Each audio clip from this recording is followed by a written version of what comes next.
ध्यानं नमो आयर्याणं नमो अध्यायाणं नमो लोये सभ्यसाहूणं।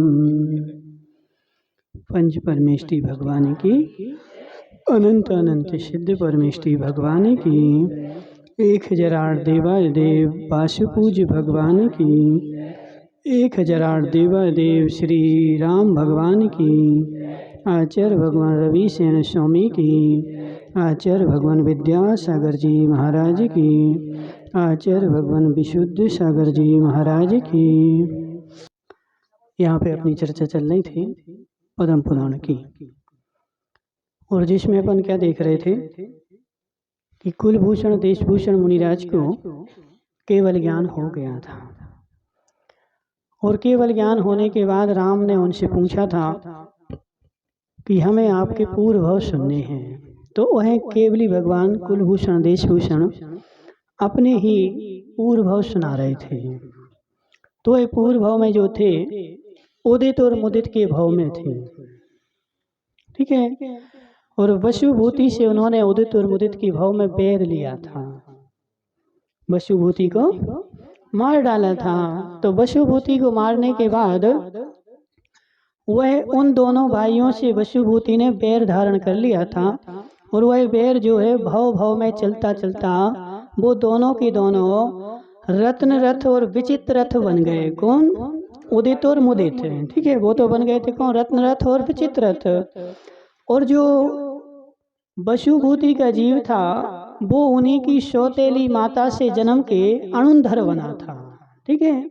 तो इनका यहाँ पे बैर चल ही रहा था। और वह यहाँ क्या हुआ कि रत्न रथ और विचित्र रथ के भाव में इन दोनों ने तो मुनि दीक्षा धारण कर ली, और मुनि दीक्षा धारण करके जो मुनि हो गए, तपस्वी हो गए। लेकिन अणुधर जो था वो बैर के कारण अनंत अनुबंधी कसाय उसकी बैठी हुई थी, उसने बैर नहीं छोड़ा था। इसलिए उसने कौन सा धारण किया? तो उसने तापसी का वेश धारण किया था, यानी खोटा तप धारण किया, ठीक है। और अब ऐसे यहाँ पे क्या बोल रहा है, क्या कर रहे हैं बोलो, तो देखते हैं। इधर रत्नरथ और विचित्र रथ दोनों भाई चिरकाल तक राज्य भोग कर प्रबोध को प्राप्त हो गए, और इन चिरकाल तक राज्य भोगा और प्रबोध को प्राप्त होकर के दीक्षा ले ली। और दीक्षा लेकर तब धारण कर वहां से च्युत होकर के स्वर्ग लोक में उत्पन्न हो गए। वहां से गए और कहाँ गए? स्वर्ग चले गए। महातेज को धारण करने वाले दोनों भाई वहां देवों के योग उत्तम सुख भोग कर वहां से च्युत हुए, और सिद्धार्थ नगर के राजा क्षेमंकर की बिमला नामक महादेवी के 2 सुंदर पुत्र हुए। कौन? हाँ, ठीक है। उदित और मुदित का जीव वहां से स्वर्ग से चय होकर के कौन सी रानी के? बिमला रानी के 2 सुंदर पुत्र हुए। विद्या अर्जन करने की योग अवस्था में वर्तमान दोनों भाई घर पर ही क्रीड़ा करते रहते थे। और जब विद्या अर्जन करने की उम्र है तो दोनों भाई क्या कर रहे? घर में खेल रहे। तो वह दोनों पुत्र क्या कर रहे थे? घर में ही खेल रहे थे। एक दिन भ्रमण करता हुआ एक सागर सेन नाम का महाविद्वान वहां आया। सो राजा ने उसे रख लिया। एक सागर सेन नाम का एक महाविद्याधर आया, तो उसको राजा ने अपने यहाँ रख लिया। काहे के लिए? उत्कृष्ट विनय से युक्त दोनों भाइयों ने उस विद्वान के पास समस्त कलाएं सीखी। तो वह बुद्ध विद्वान जो था उसने उन दोनों भाइयों को क्या किया? सारी कलाओं में निष्णात बना दिया, उनको सौंप दिया। पहले के जमाने में ऐसे ही होता था, बच्चे जो हैं सौंप देते थे कि ले जाओ, अब हम कब लेंगे? जब पूरी पढ़ाई हो जाएगी तब लेंगे, उसके बीच में नहीं लेंगे। दोनों पुत्रों का विद्या में इतना चित्त लगा कि वे अपने परिवार के लोगों को भी नहीं जानते थे। आज कोई लग सकता है क्या? और इतना चित्त नहीं लगे तो विद्या अर्जन होने वाली नहीं है। विद्या अर्जन करने के लिए सबसे बड़ी बात है संसार के सब जगह से चित्त हट करके मात्र विद्या में लग जाए, और ऐसा लग जाए कि हमें ये भी पता नहीं कि हमारे घर में क्या हो रहा है।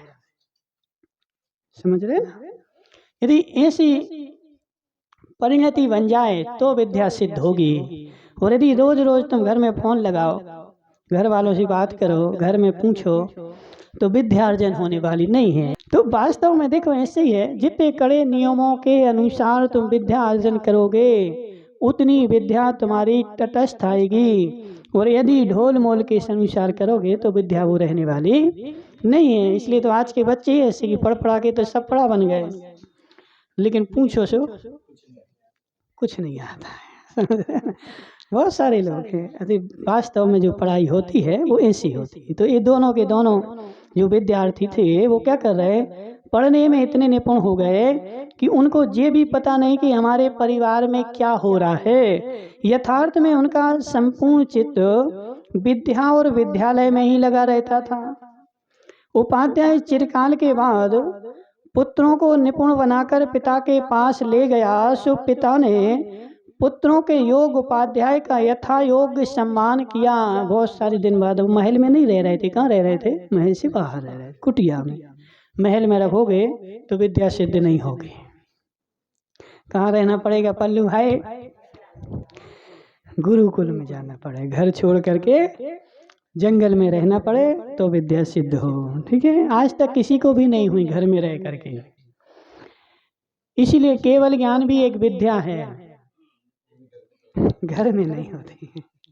समझ रहे हो, तुम जो सोचो कि केवल ज्ञान नहीं है, तो 64 रिद्धियों में केवल ज्ञान भी एक रिद्धि गिनाई है। 64 रिद्धियां गिनाई ना, तुम लोग 64 रिद्धि के व्रत करते हो, तो उसमें जो 64वां उपास होता है वो केवल ज्ञान रिद्धि का उपास होता है। तो केवल ज्ञान जो है वो एक रिद्धि है। तो कोई भी रिद्धि जो होती है घर में रह करके नहीं होती है। ठीक है, हाँ, किसने, बहुत सारे लोगों ने, सब कुछ 64 उपास कर लो तो 64 रिद्धियां आ जाएंगी। ठीक है,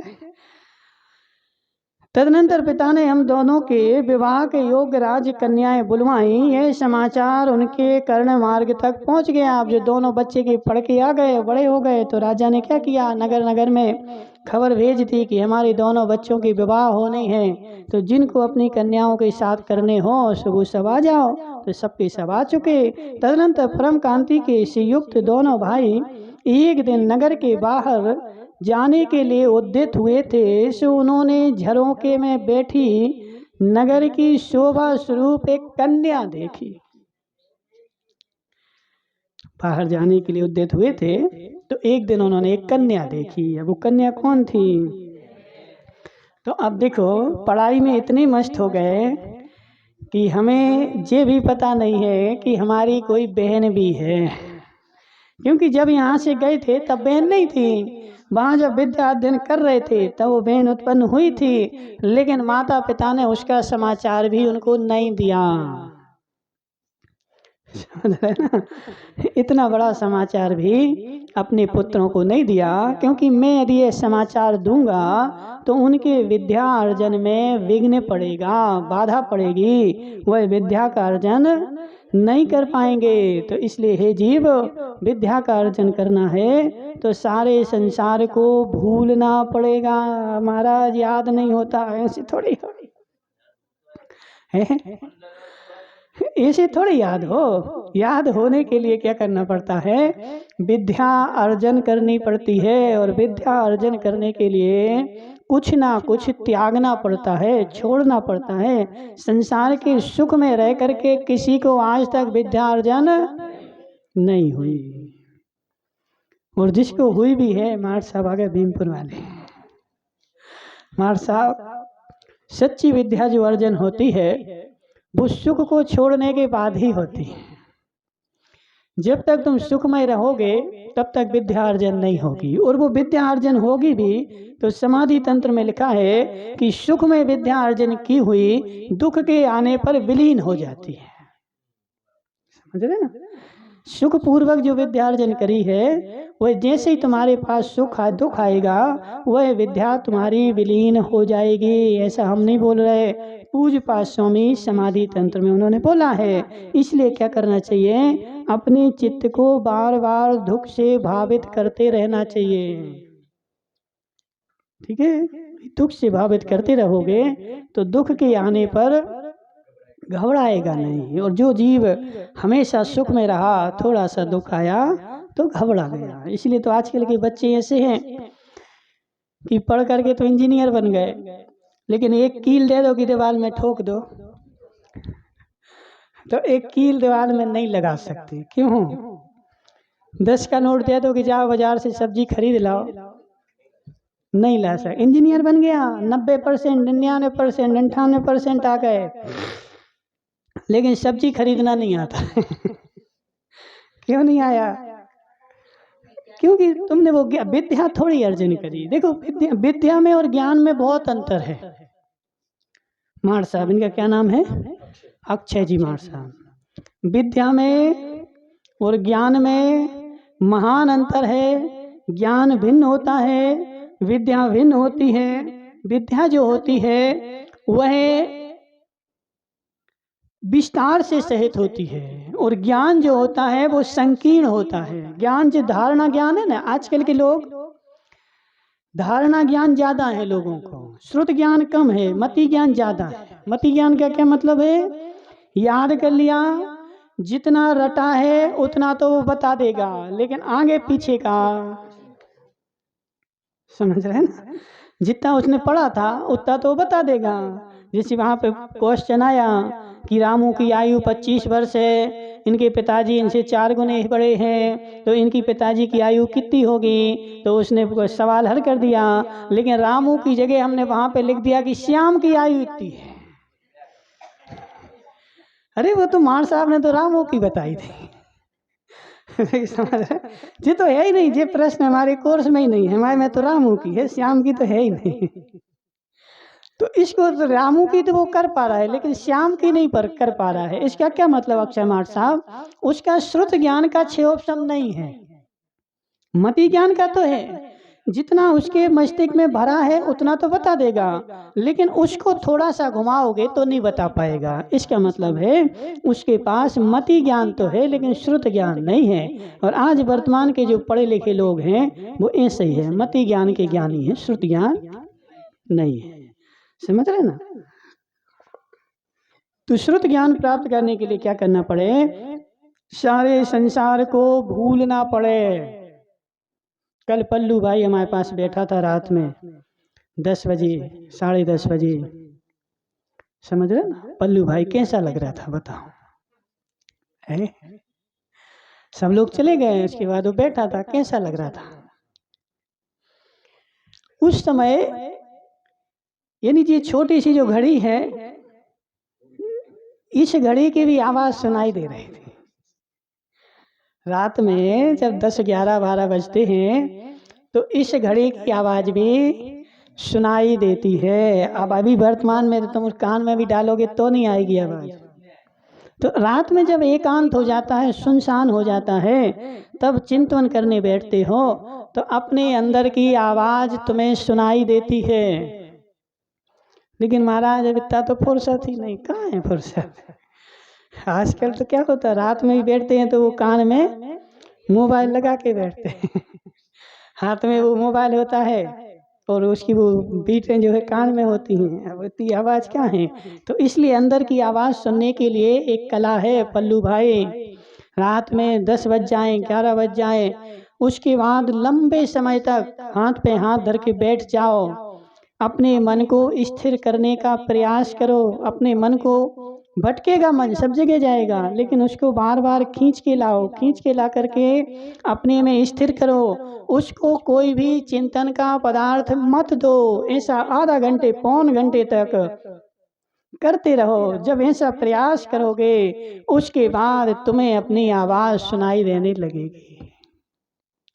अपने अंदर की आवाज, अपने हृदय की आवाज फिर तुम्हारे लिए सुनाई देने लगेगी। और जब तुम्हें सुनाई देने लगे तो समझना हमारा ध्यान लग चुका है। बाहर की आवाजें बंद हो जाएं और अंदर की आवाज सुनाई देने लगे। लेकिन एकांत चाहिए। कठिन है, असंभव नहीं है। अक्षय मार साहब, कठिन तो है, लंबा वर्षों का पुरुषार्थ चाहिए, लेकिन असंभव नहीं है, नामुमकिन नहीं है, मुमकिन है। ठीक है, इसलिए करना तुम।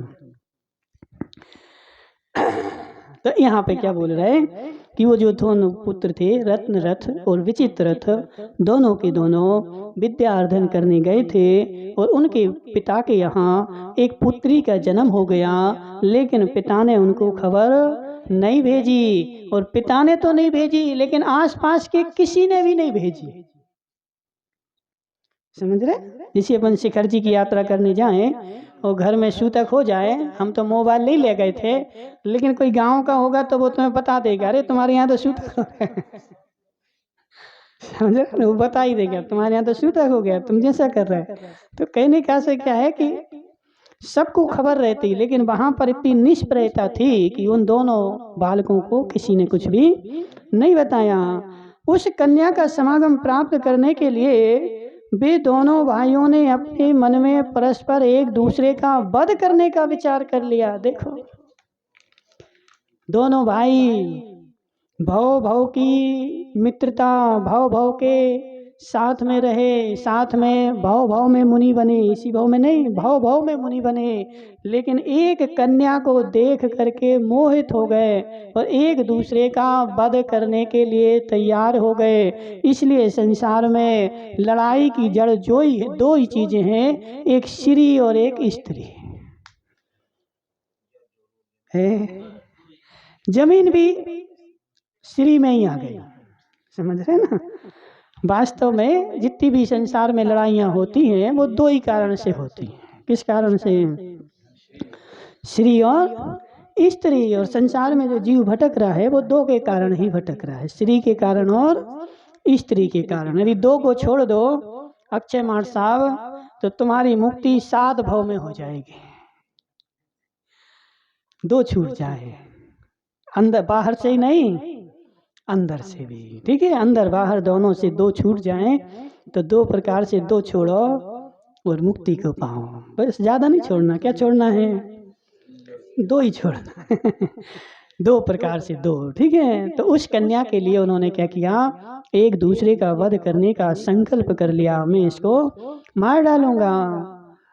तदनंतर वंदी के मुख से उसी समय यह शब्द निकला कि विमला देवी के साथ वह राजा क्षेमंकर सदा जयवंत रहे, जिसके की देवों के समान 2 पुत्र हैं तथा झरोके में बैठी है कमलोत सभा नाम की कन्या भी धन्य है। बंदी जैन जो साथ में चल रहा था उसने उसी समय बोल दिया। क्या बोला? ये राजा क्षेमंकर धन्य हो। क्यों हो धन्य? क्योंकि ऐसे एक इनके दोनों बलवान पुत्र हैं और झरोके में बैठी है कन्या भी इनकी कन्या है। ऐसा क्षेमंकर राजा धन्य हो। जैसे ही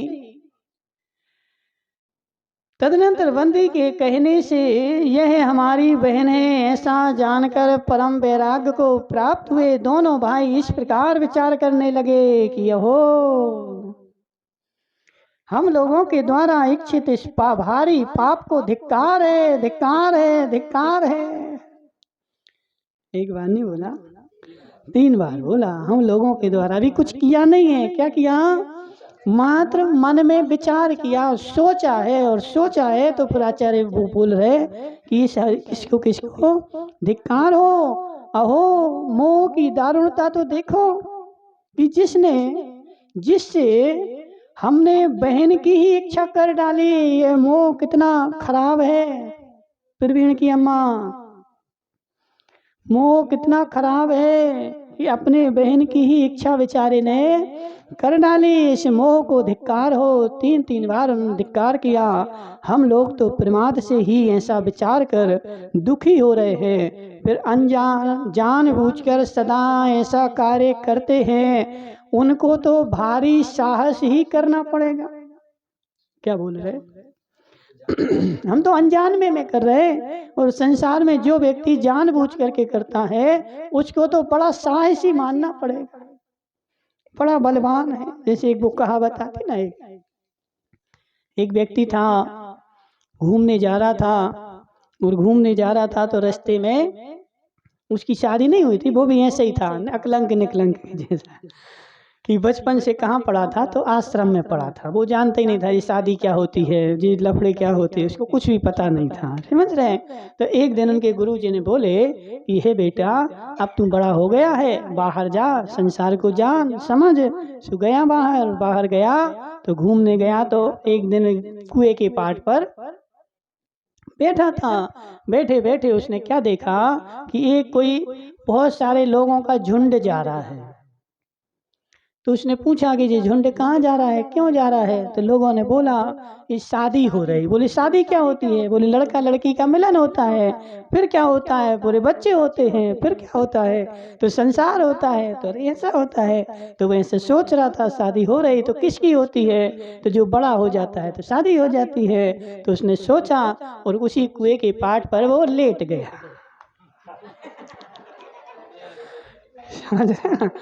और लेटा लेटा सोच रहा है क्या, हमारी भी शादी हो गई और हमारा भी एक बच्चा हो गया। हमारी पत्नी बगल में लेटी है, बीच में बच्चा लेटा है और बच्चा दबा जा रहा है। हमारी देवी ने बोला जी जरा खिसको,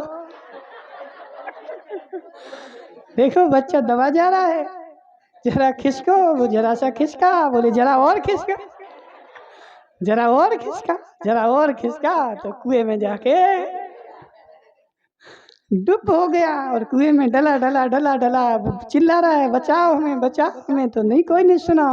तो फिर वहाँ गांव का मुखिया आया, उसने रस्सी डाली और रस्सी डाली, बाल्टी पानी भरना, उसने पकड़ लिया। वो डर गया, अरे भूत आ गया इसमें जी कौन है। बड़े मुश्किल से तो उसने उसको सांत्वना दी कि हम भूत नहीं हैं, हम कौन है, हम मानव ही हैं और यहाँ पे गिर पड़े, हमें निकालो। उसने निकाला। सो निकाल करके उसने 3 बार मुखिया को ऊपर से नीचे तक देखा। फिर उससे बोला, बोले तुम्हारी शादी हो गई। बोले हाँ हो गई। कितने साल हो गए। बोले 20 साल हो गए। 20 साल पहले हो गए। बोले हमारी तो स्वप्न में हुई और ऐसी दशा हो गए और तुम्हारी 20 साल से हो गई और तुम ऐसे कैसे घूम रहे समझ रहे ना। तो संसार की स्थिति ऐसी है कि उसने तो स्वप्न में ही सोचा और स्वप्न में ही सोचने से उसको कुएं में गिर पड़ा। महेश सेठ को तो 25 साल हो गए लेकिन अभी भी खुशी मना रहे। अब खुशी हो चाहे दुखी, मनाना तो पड़ेगा ही। लेकिन वास्तव में देखा जाए तो ये जो है बंधन है, फंस गया बेचारा। समझ रहे ना। शेर पिंजरे में फंस गया। अब कोई उपाय नहीं है। अब तो कब निकलेगा, जब प्राण निकल जाए तो वो पिंजरे वाले उसको काट पीट करके खाल निकाल लेंगे और बेच आएंगे। ठीक है, उसके पहले कोई उपाय नहीं है। तो इसलिए समझ जाओ। तो यहाँ पे वो अकलंक निकलंक क्या बोल रहे कि इस मोह की दारुणता तो देखो कि हमने जो है क्या किया, स्वप्न में सोचा और सब स्वप्न में सोचने से हमें इतनी धिक्कार हो रहा है। जो लोग करते हैं उनका क्या होगा, वो तो बड़े साहसी हैं। अहो दुख से बना ये संसार बिल्कुल ही आसान है जिसमें पापी मनुष्यों के ऐसे विचार उत्पन्न होते। संसार में कितने विचार होते बता, कितने खोटे खोटे विचार होते। घर घर में कई बार भाई भाई का बंटवारा हो, भाई भाई को मारने के लिए तैयार हो जाए। बहुत सारी जगह हमने देखा, जी भाई की दुकान, जी भाई की दुकान, दोनों बगल में है और दोनों बगल में भाई भाई की दुकान और दोनों की दुकान एक सी है। अब वो ग्राहक यहाँ से यहाँ चला गया, स्पष्ट लड़ाई डंडा से लड़ रहे एक ग्राहक के पीछे, तुमने हमारा ग्राहक कैसे ले लिया। तो उस ग्राहक के पीछे डंडा ले करके लड़ रहे। संसार की विचित्रता देखो शांति भाई, ऐसा ही है संसार। ठीक है, तो क्या बोल रहे, किसी पाप के उदय से सहसा कार्य करने वाला प्राणी नरक जा सकता है, पर हम लोग तो सम्यक ज्ञान सम्यक चारित्र को पाकर भी नरक जाना चाहते हैं। हम तो मनुष्य हैं, हमें सम्यक ज्ञान भी हो गया, सम्यक दर्शन भी हो गया, चारित्र भी हो गया, और हम कर सकते हैं, और फिर भी हम क्या काम कर रहे हैं, तो नरक जाने का काम कर रहे हैं। यह बड़ा आश्चर्य है। ऐसा विचार कर दुख से मूर्छित माता और स्नेह से आकुल पिता को छोड़कर दोनों ने दिगंबरी दीक्षा धारण कर ली, घर नहीं गए। जैसे ही विचार आया और विचार को वहाँ विचार करके और विचार में ही लीन होकर के और दीक्षा धारण कर ली दोनों ने, फिर घर नहीं गए। उत्तम तप रूपी धन को धारण करने वाले दोनों मुनियों ने आकाशगामिनी रिद्धि प्राप्त कर जगत के नाना तीर्थ क्षेत्रों में विहार किया। पहले तो उनको आकाशगामिनी विद्या सिद्ध हो गई, और आकाशगामिनी विद्या से क्या करते थे, आकाश में गमन करके सारे तीर्थों की उन्होंने यात्रा करी। राजा क्षेमंकर उस शोकाग्नि से दग्ध होकर एक साथ समस्त आहार छोड़ मृत्यु को प्राप्त हो गया। शोक हुआ था, तो शोक होने के कारण वह मृत्यु को प्राप्त हो गया। राजा क्षेमंकर पहले कहे हुए भाव से ही लेकर हम दोनों का पिता होता आया है। वो मुनि केवली भगवान बोल रहे कि जो क्षेमंकर है वो अमृत था ना, उस भाव में अमृत था ना। अमृत को किसने मारा था, वसुभूति ने। वही अमृत जो है वो यहाँ पे क्षेमंकर बना है, और उसको प्रेम था, राग था, तो यहाँ भी पिता बन गया। और पिता पुत्रों के शोक में मर करके मृत्यु को प्राप्त हो गया। इसलिए हम दोनों के प्रति उनका निरंतर भारी स्नेह रहता था। अब वह मरकर भवनवासी देवों में सुपर्ण कुमार जाति के देवों के अधिपति और प्रसिद्ध सुंदर अद्भुत पराक्रम का धारा है महालोचन नाम का देव हुआ है। जो हमारा पिता था ना, वो क्षेमंकर राजा का हुआ है, तो ज्योतिषियों का अधिपति हुआ है। वह बलि अपने आसन के कंपे सोने से क्षुभित हो अवधि ज्ञान के द्वारा सब जानकर यहाँ आया है तथा व्यंतर देवों की सभा में बैठा है। तो केवली भगवान बोल रहे हैं कि वो हमारा पिता भी यहाँ बैठा है। कहाँ बैठा है, व्यंतर देवों की सभा में। उधर तपस्वियों का आचार पालन करने में तत्पर अणुंधर शिष्य समूह के साथ विहार करता हुआ कौमदी नगरी में आया। और अणुंधर भी क्या हो गया था, तपस्वी बन गया था। ठीक है, तो वह अपने शिष्य, उसके भी शिष्य बन गए, क्योंकि संसार में सबके बन जाते, चाहे सम्यक ज्ञानी हो चाहे मिथ्या ज्ञानी हो, सबको मिल जाते हैं। तो उसके आज वर्तमान में भी देखा जाए तो सम्यक ज्ञानियों के जितने शिष्य हैं मिथ्या ज्ञानियों के उससे कई गुने ज्यादा है। क्यों है, क्योंकि मिथ्या के चाहने वाले लोग संसार में भरे पड़े हैं अक्षय मार्सा। सम्यक को चाहने वाले लोग जो हैं बहुत अल्प हैं, और मिथ्यात को चाहने वाले लोग भरे पड़े। पूरा संसार उन्हीं से तो भरा पड़ा है। सम्यक के चाहने वाले तो कहीं कहीं 1 2 4 ही मिलते हैं, और तो सब जो है मिथ्या से भरा हुआ संसार है।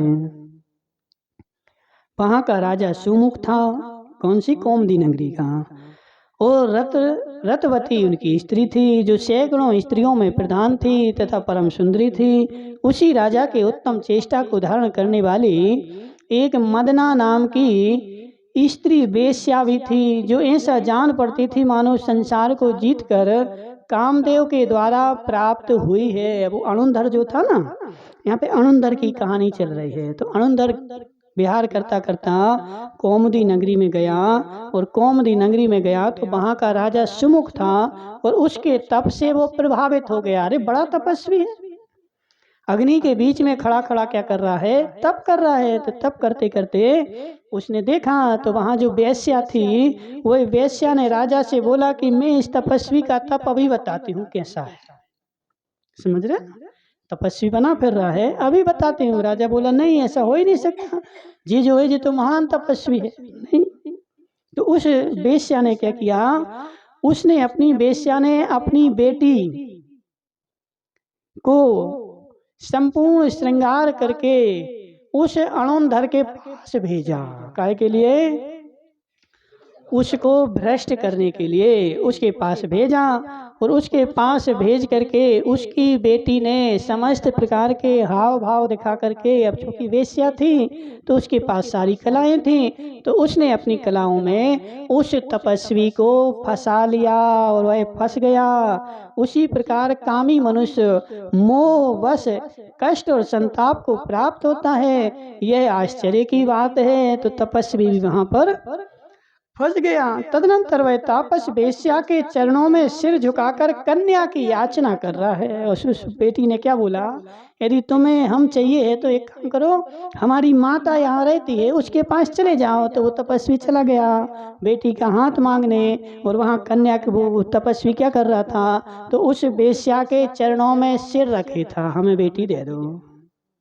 ठीक है, उसी समय पूर्व संकेता अनुसार, और यह वेश्या जो थी उसने तो पूरा रचा हुआ था, तो पूर्व संकेता अनुसार राजा का प्रवेश कराया, राजा को संकेत कर दिया, हे राजन आ जाओ, अब देख लो तुम तपस्वी का। ठीक है, तपस्वी की तपस्या देख लो ऐसी है। तो राजा ने उसे बंधवा कर रात्रि भर रखा, और सवेरे छानबीन करके सबके समक्ष उसका परम तिरस्कार किया। उस तपस्वी का रात भर तो बांध दिया, और सुबह उसकी छानबीन करके क्या किया, तिरस्कार किया। तदनंतर अपमान से जला तापस परम दुख को धारण करता हुआ पृथ्वी पर भ्रमण करता रहा, और अंत में मरकर दुखदायी योनियों में भटकता रहा, और तदनंतर कर्मों के प्रभाव से मनुष्य भव को प्राप्त हुआ। सो दरिद्रता रूपी कीचड़ में निमग्न तथा लोगों के आदर से रहित नीच कुल में उत्पन्न हुआ। तो पहले तो बहुत सारी योनियों में देखो, ये जो कुतप है, इन कुतपों से कभी भी कल्याण होने वाला नहीं है, समझ रहे। इसलिए कुतपों को हमें क्या करना चाहिए, दूर से ही छोड़ देना चाहिए।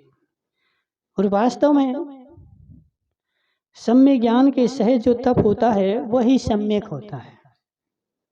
सम्य ज्ञान से रहित जो तप है वो सम्य ज्ञान की कोटि में नहीं आएगा। जैसे अपन लोग बोलते हैं अक्षय मार साहब, अब उपास करना है, शक्ति तो है नहीं है, 1 कर लो, 2 कर लो, 4 कर लो, 10 कर लो, 25 कर लो। अब जी वो लोग बोलते महाराज ऐसा करें तो उपास माने जाएंगे, मनवाना किससे है, समझ रहे ना। बहुत सारे लोग बोलते महाराज ऐसा करें तो पास माने जाएंगे कि नहीं माने जाएंगे, ऐसा करें तो माने जाए। जी बताओ कि मनवाना किससे है। जो तुम मनवाना चाह रहे ना, ये तो मिथ्या तप है। क्योंकि तप जो होता है वो शक्ति के अनुसार होता है, जितनी तुम्हारी शक्ति है उतना करो, हमें किसी से मनवाने की आवश्यकता नहीं। और मनवाने के लिए कर रहे हो तो वो मिथ्या तप है। ठीक है, वास्तव में ऐसे ही होता है। महाराज ने पानी भी नहीं पिएंगे, और पानी भी नहीं पिए और चलते भी नहीं बन रहा है, 2 जने पकड़ के खचोड़ रहे हैं, तो ये तप जो है वो कार्यकारी नहीं। यदि पानी पीने से तप इतना करो कि तुम्हारा शरीर चलता रहे, तप इतने करो तुम्हारे दैनिक के कार्यक्रम होते रहे। यदि दिनचर्या तुम्हारी डिस्टर्ब हो रही और तुम जबरदस्ती खींच रहे हो, तो फिर वो तप जो है वो कार्यकारी नहीं होगा। क्यों नहीं होगा, क्योंकि कर्मों की निर्जरा के लिए तप किया जाता ना। और कर्मों की निर्जरा भोजन छोड़ने से नहीं होगी, विशुद्धि बढ़ाने से होगी। और तुमने इतना तप कर दिया कि विशुद्धि की जगह अशुद्धि बढ़ गई, समझ रहे। और अशुद्धि बढ़ गई तो फिर वो तप जो है तुम्हारी कर्मों की निर्जरा का साधन नहीं बनेगा। तो इतने तप करो, इतने तप करो कि कर्मों की निर्जरा होती रहे, आत्मा की विशुद्धि बनती रहे, शरीर हमारा चलता रहे। अब 10 उपास कर लिए, फिर 25 दिन तक तो वो केर का पानी पीना पड़े, समझ रहे। तो वो कार्यक्रम तो जमे नहीं। 10 उपास करो, 11वें दिन 10 समोसा खा लो समझ रहे। तो 10 उपास तुम्हारे कार्यकारी हैं। और 10 उपास करो, फिर 10 दिन तक तो बेचारा वो बाटल लेकर के घूम रहा है, जी पानी है, वो पानी है, वो पानी है, तो कार्यक्रम नहीं जमे, समझ रहे ना। तो इसलिए इसने क्या किया, वो मिथ्या तप करे, और मिथ्या तप करके वह विभिन्न कुयोनियों में भटकता रहा। और वो कुयोनियों में भटकते भटकते अब जब मनुष्य बना तो अभी मिथ्या दृष्टि था, सम्यक दर्शन हुआ नहीं, तो कौन सा हुआ, गरीब रूप, गरीब बना और दरिद्र लोगों का अनादर का पात्र बना, नीच कुल में बना। जब वह गर्भ में था तभी कलह के समय क्रूर वचन वाली स्त्री से उदग्नि होकर इसका प्रत्यय प्रदेश चला गया। जब वो गर्भ में था, देखो पाप कर्म की विचित्रता कि बेटा गर्भ में है और पिता को उसकी देवी ने क्रूर वचन कहे, खोटे वचन कहे, तो वो पिता भाग गया। यानी कहने का ऐसा क्या कि जब वो बच्चा जन्मेगा तो उसको पिता नहीं मिलेगा। क्यों? क्योंकि पाप कर्म का उदय है। तथा जब वह बालक ही था तभी मिलेच्छों के द्वारा देश पर आक्रमण होने पर इसकी माता भी मर गए। छोटा सा था, मिलेच्छों ने आक्रमण किया, माता को मार डाला। इस तरह सर्व बंधुओं से रहित होकर वह परम दुख को प्राप्त होता रहा और तदनंतर तापस होकर तथा कठिन बाल तप कर जोशी लोक में अग्नि प्रभ नाम का देव हुआ है। और उस तप पर उसने क्या किया, खोटा तप कर लिया, और खोटा तप करके अग्नि प्रभ देव हुआ है। अथानंतर एक समय धर्म की चिंता में जिसका मन लग रहा था, ऐसे शिष्य ने देवों के द्वारा सेवित अनंत वीर नामक केवली से पूछा कि हे नाथ, मुनि श्रुवित भगवान के इस तीर्थ में आपके समान ऐसा दूसरा कौन सा भव्य होगा जो संसार समुद्र से पार होने का कारण होगा। तब अनंत वीर केवली ने उत्तर दिया, मेरे मोक्ष चले जाने के बाद मुनियों की इस भूमि में एक देशभूषण कुलभूषण नाम के 2 केवली होंगे। ठीक है, किसने कहा था, अनंत वीर जी। कब कहा था, जब रावण किसी नगर में जा रहा था और रावण ने इन्हीं अनंत वीर से नियम लिया था कि हम जो स्त्री हमें नहीं चाहेगी उसके साथ हम बलात् नहीं करेंगे। अनंत वीर से लिया था, ठीक है, ध्यान रखना। और उन्होंने कहा था कुलभूषण देशभूषण 2 मुनिराज और होंगे। हे जगत के सारभूत तथा केवल ज्ञान केवल दर्शन के धारक होंगे। इनका आश्रय लेकर भव्य जीव संसार से पार होंगे।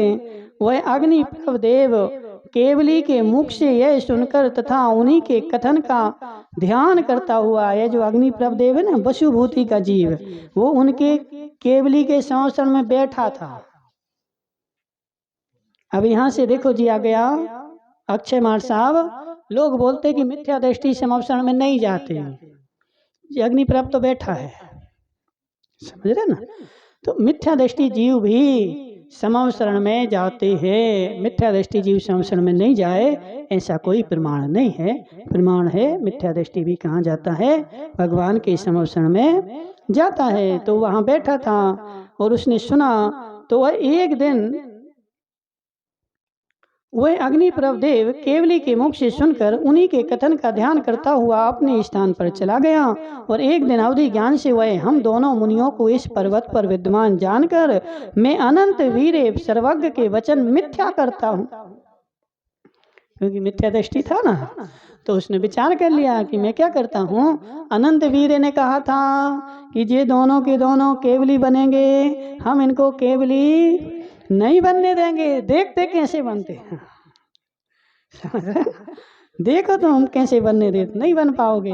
मीरा भाई ऐसे ही होता कि नहीं होता, भाई भाई लड़ेंगे, हम ना खाएंगे ना तुम्हें खाने देंगे, खा के देखो तुम। तो ये सब कुचेष्टाएं है। अपन क्या कर रहे हैं, अपने दुख से दुखी नहीं है, दूसरे को दुखी करने के लिए हम दुखी है। अब वो तो बेचारा देव है, अपना सुख भोगो ना, केवली की झूठी क्यों करना चाहते, नहीं हम तुम्हें झूठा करके रहेंगे। और केवली की वाणी को मिथ्या करने के लिए उसने पूर्व भाव के कारण परम उपद्रव करने के लिए यहाँ आया। सुचरम शरीर ही आपको देखकर तथा इंद्र की क्रोध से भयभीत हो शीघ्र ही त्रोधान को प्राप्त हुआ और तुम बलभद्र नारायण हो, इनके साथ तुमने हमारा उपसर्ग दूर किया, अतः घात या कर्मों का क्षय होने से हमें केवल ज्ञान उत्पन्न हुआ। इस प्रकार बैर करने वाले प्राणियों की गति या गति सुनकर, हे प्राणियों, परस्पर का बैर छोड़कर स्वस्थ हो जाओ। ये सब सुनाया है। क्यों सुना रहे? आचार्य बोल रहे, हम नहीं बोल रहे। यहाँ लिखा है कि हे जीव, इतना सारा बैर तुमने जान लिया, उसके बाद भी यदि तुम बैर नहीं छोड़ रहे तो तुम मिथ्या दृष्टि हो, क्योंकि बैर का फल कभी भी अच्छा नहीं होता है, हमेशा बुरा ही निकलेगा। ऐसा जानकर इस प्रकार केवली भगवान के द्वारा उच्चारित महापवित्र वचन सुनकर संसार के दुखों से भयभीत हुए सुर और असुरों ने भगवान को बार बार नमस्कार किया और इतने में ही परम ऐश्वर्य को प्राप्त सुपर्ण कुमारों के पति ने हाथ जोड़ करके मस्तिष्क से लगाकर केवली भगवान के चरण कमल में नमस्कार कर देदीप्यमान मणिमय कुंडलों के धारक राम से कहा। उस समय वह गरुणेन्द्र राम की और स्नेहपूर्ण दृष्टि डाल रहा था। गरुणेन्द्र जो था वो राम को देख रहा था। उस समय उस अग्नि कुछ ने कहा, सुपर्ण कुमार के जी, सुपर्ण कुमार कौन है? वो अमृत का जीव है, उदित मुदित का पिता है, ठीक है ना। तो उसने यहाँ कहा, तथा प्रेम से उसका मन संतुष्ट हो रहा था। उसने कहा कि चूंकि तुमने हमारे पुत्रों की परम सेवा की है, तुमने यदि उपसर्ग दूर नहीं किया होता तो इनको केवल ज्ञान नहीं होता, इसलिए मैं तुम दोनों पर प्रसन्न हूँ। तुम्हें जो वस्तु रुचती हो सो मांग लो। क्या चाहिए बताओ? है जो भी वस्तु रुचती हो, राम लक्ष्मण से बोल रहे तो मांगो हमसे। राम लक्ष्मण क्षण भर चिंता करते हुए चुपचाप बैठे रहे और तदनंतर बोले कि हे देव, यदि तुम हम पर प्रसन्न हो तो आपत्ति के समय हमारा साथ देना।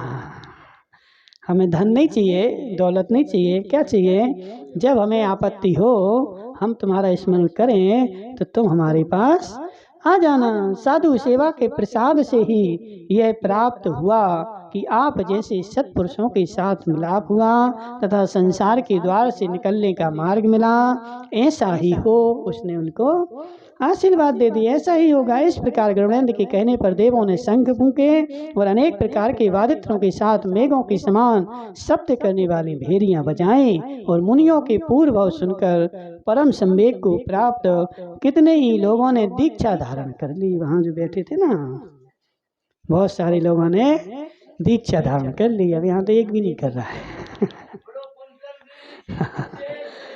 कितने ही लोगों ने जो असमर्थ थे अणुव्रतों को धारी हो गए। जगत के द्वारा पूज्य तथा संसार के समस्त दुख रूपी महिलों के समागम से प्राप्त देश भूषण, कुल भूषण, केवली उत्तम गुणों से युक्त ग्राम, पुर, पर्वत और मठम आदि रमणीय स्थानों में विहार कर धर्म का उपदेश देने लगे। गौतम स्वामी कहते हैं, हे स्वामी, हे शरणक, जो देश भूषण, कुल भूषण महामुनियों के इस अतिशय पवित्र चरित्र को उत्तम भावों के साथ सुनते हैं तथा कथन कर दूसरों को सुनाते हैं, वे सूर्य के समान देदीप्यमान होकर शीघ्र ही समस्त पापों का त्याग कर देते हैं। इनका चरित्र जो सुनता है, सुनाता है, वो क्या करता है? शीघ्र ही समस्त प्रकार के पापों का त्याग कर देता है। इसलिए महापुरुषों के चरित्र को अच्छी भावना के साथ इनको सुनना चाहिए। कम से कम देखो, संसार की कथा कहानी तो खूब सुनी, अब क्या करो? महापुरुषों की कहानी सुनो, इनसे अपन को शिक्षा मिली। तो इससे अपन को क्या शिक्षा मिली? कभी भी संसार में किसी के साथ बैरभाव नहीं रखना चाहिए।